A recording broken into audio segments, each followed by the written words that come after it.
even in all. Okay, I'm going to be honest with you, that creeped even me out a little bit. And I made that picture. So, yes, we're playing more of Fracture. What's it? It's an amazing map.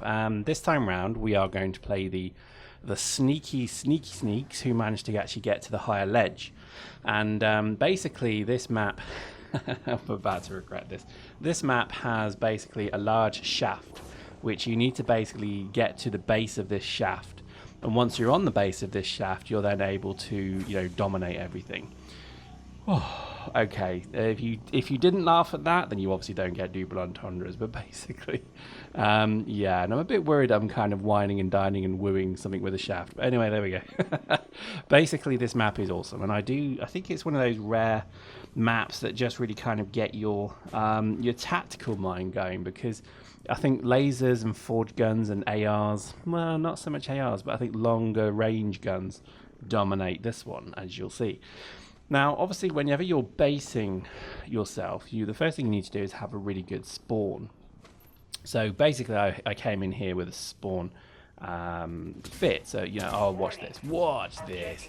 This is how shotgunning used to be. Come on, CCB, get it this good again.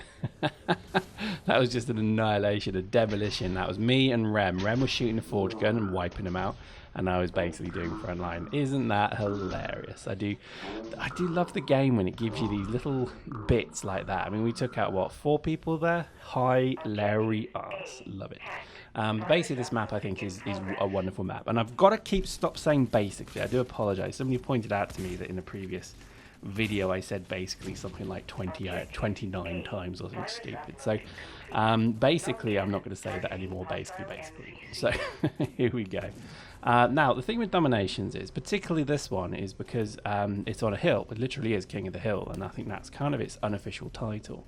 So, to me, forge guns are just the ideal choice here.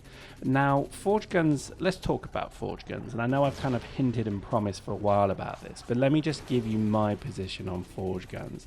They're brilliant, and they are pretty much guaranteed death-killing machines, which maybe means they need a bit of a nerf. Now, I know that kind of keeps everybody happy because, yes, they're good, and also they maybe need a bit of a nerf. But what's the point of the forge gun? The forge gun, to me, was always supposed to be an anti-vehicle weapon. Now, I remember a time way back when nobody had forge guns. And basically, oh God, I said it again. And effectively, there you go, there's a different word. You used to get dropships, basically. Oh God, used to get dropships running around killing everything like the Hammer of Thor, and that was because they were able to outrun swarm launchers. So all of a sudden people started to get forge gun. I don't think it was high skill, but I think people just didn't maybe understand what the point of it was. And people started to get forge gun, and lo and behold, the game changed to the point where dropships were being shot down a lot more easy. Now, they did change some of the mechanics around dropships as well, so I think they were less tanky. I think the afterburners got nerfed to bugger, and I think, but it was all of a sudden you did see this kind of rescinding of people using the dropship in a kind of circling, was it the AC-130 kind of way, and they all of a sudden became, well, a bit crap, to be honest. And I do associate that with the forge gun. However, and so I do like the forge gun. I think it's always been something that I've skilled into, only through necessity, because I used to get so fed up of good tankers, let's face it, coming in with good tanks and basically blapping everybody. And so I always thought to myself, it's good to have a good high-end forge gun fit ready to go when I see somebody coming in who I can maybe take out. And that's, in essence, the entire reason why I did this fit. I needed a forge gun just to make my game more enjoyable, because I hated the impotence of when a tank is dropped in and you can't deal with him. So that's my story of why I have a forge gun. Now, I didn't really use forge guns for anti-personnel at all, because they didn't used to be able to hit pretty much. However, now they really do hit, and they are pretty good at hitting the target. So if you see here, maybe an example here, whatever is in the middle of that target is getting hit. So it's a phenomenally accurate gun. There's no deviation up, down, left, right, which maybe it needs. I don't know, but I just think that they are really good at killing people. But it's difficult to kind of say again with the forge gun that it should be less of a gun. Now, some people have said maybe have it with a penalty to hit a drop suit, so it doesn't do as much damage to a drop suit, which I can kind of understand. But look at that. That's not that's not kind of a good gun if it can do stuff like that. I don't know. Personally, if I was going to maybe make a change to this, it would be making the forge gun, maybe keeping the effectiveness against infantry, but make the accuracy slightly less, so you're not always getting a killing hit. But maybe then turn up or turn down the damage slightly with vehicles. And in terms of certainly the dropship, maybe that needs a bit of a buff down, because at the moment, unless you're a complete idiot, most dropships will die to 2 hits. If you're an idiot, they die to 1, in which case you're an idiot. But 2 shots from a forge gun kills most assault dropships, which I have an issue with. And I think 3 shots, maybe 4, will kill any dropship out there at all. And I have an issue with that, because dropships I love, and I would love to see dropships used more than they are currently. So I think if they had a much, maybe you just need to triple or quadruple the hit points the dropship has.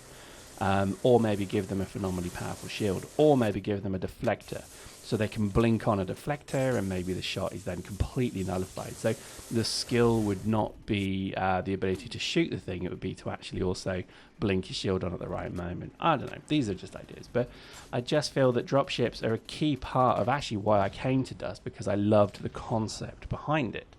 And I think at the moment they are too easily killed, which is a shame.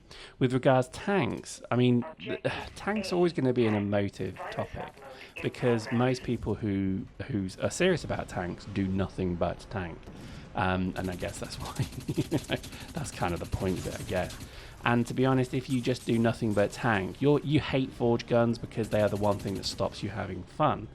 Bear in mind that you having fun means that the rest of the map isn't having fun. This is my issue with tankers, is that, it's too easy for one tank to annihilate everything. So that's kind of, in a nutshell, what my problem is. I have been reading some of the forum excerpts on 1.5, and I must admit I can't really make head nor tail of what the changes will be. I can only probably be assured that people will rage about them, but then they'll probably come around to them being not too bad. But as it stands at the moment, I personally don't see the point of using dropships and tanks, and that's a shame. I think it would be good if people, I mean, I'd even make dropships free, because that would be quite funny if you had a free dropship. I mean, people would use them all the time. You'd have some real funny multi-leveled combat going on. You'd have firefights in the sky, and it'd be pretty fun. But that's just my opinion. I think, a lot of people won't agree with that. I think the assault dropships could do with a bit of a buff. I think they're supposed to be quite offensive, but yet they just seem to die incredibly easily. I haven't yet met an assault dropship that can stand two or three shots from my forge gun, which is a shame.